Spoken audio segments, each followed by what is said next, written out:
दिसंबर 2025 को संपन्न हुए अचलपुर नगरपालिका चुनाव में नगराध्यक्ष के रूप में जनता ने भारतीय जनता पार्टी की उम्मीदवार सौ रूपाली अभय मातने को रिकॉर्ड तोड़ 14,000 की ज्यादा लीड से विजयी बनाने के बाद आज 30 दिसंबर 2025 को नगराध्यक्ष रूपाली मातने ने अपने पद का पदभार स्वीकार किया।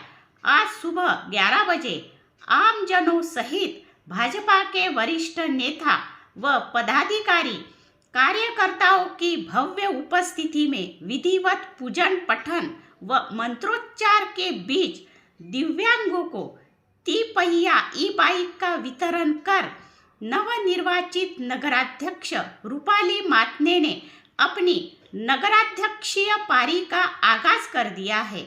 इस समय उन्होंने एक बार फिर से अपने बेबाक अंदाज में जुड़वा नगरी के सर्वांगीण विकास की हुंकार भरी।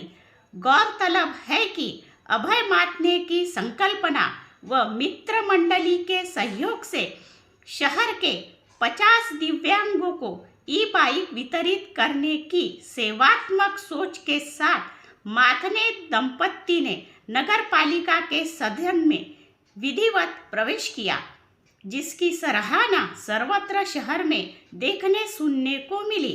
पदग्रहण समारोह में प्रमुख अतिथि के रूप में विधायक प्रवीण तायडे, पूर्व विधायक प्रभुदास भिलावेकर सहित विनोद वाघ, रविराज देशमुख, गजानन कोल्हे, सुधीर रसे, नैना जोशी, तुषार खेरडे उपस्थित रहे। अब जुड़वा शहर वासियों को अपने शहर का सर्वांगीण विकास व उत्थान का इंतजार है। अचलपुर परतवाड़ा से जय कुमार घिया की यह रिपोर्ट।